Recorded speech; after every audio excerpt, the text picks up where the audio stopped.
দর্শক এই পর্যায়ে জানিয়ে দিচ্ছি সংবাদপত্রের গুরুত্বপূর্ণ শিরোনামগুলো।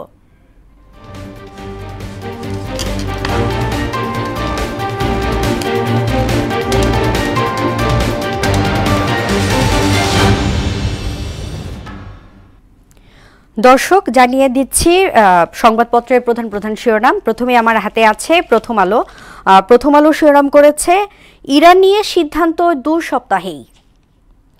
বাংলাদেশিদের জমা অর্থ 1 বছরে 33 গুণ বেড়েছে, কিছুটা স্বস্তি বাংলাদেশের।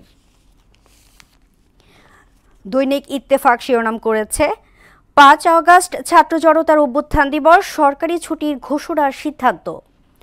পরমাণু চুক্তি না করলে ইরানে যুক্তরাষ্ট্রের হামলা আসন্ন। সুইস ব্যাংকে বাংলাদেশিদের অর্থ অস্বাভাবিক হারে বেড়েছে। সমকাল শিরোনাম করেছে পাল্টাপাল্টি হামলার সঙ্গে তৎপর কূটনীতিও। ইশরাক না থামলে সিটি কর্পোরেশনে নির্বাচন। সুইস ব্যাংকে বাংলাদেশের নামে জমা বেড়ে 23 গুণ। বাংলাদেশ প্রতিদিন শিরোনাম করেছে সাংগঠনিক বিশৃঙ্খলা বরদাস্ত করা হবে না, ধ্বংসযোগ্য তেল আবিব তেহরানে। জ্বালানি খাতে বিপুল দুর্নীতির পারিবারিক উৎস।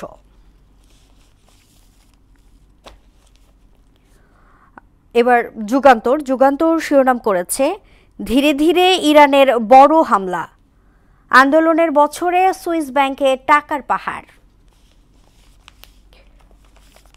বণিক বার্তা শিরোনাম করেছে বিশ্বের রাষ্ট্রবিহীন নাগরিকের 1/4 বাংলাদেশের অবস্থান করছে। পাল্টাপাল্টি হামলার মধ্যে সমঝোতার চেষ্টা, ইউরোপীয় নেতাদের বার্তা দিলেন Putin Jinping.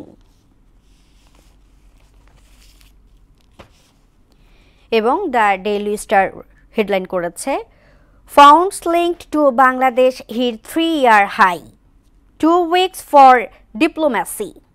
EC drafts stricter electoral code. দর্শক, এই ছিল সংবাদপত্রের গুরুত্বপূর্ণ শিরোনাম।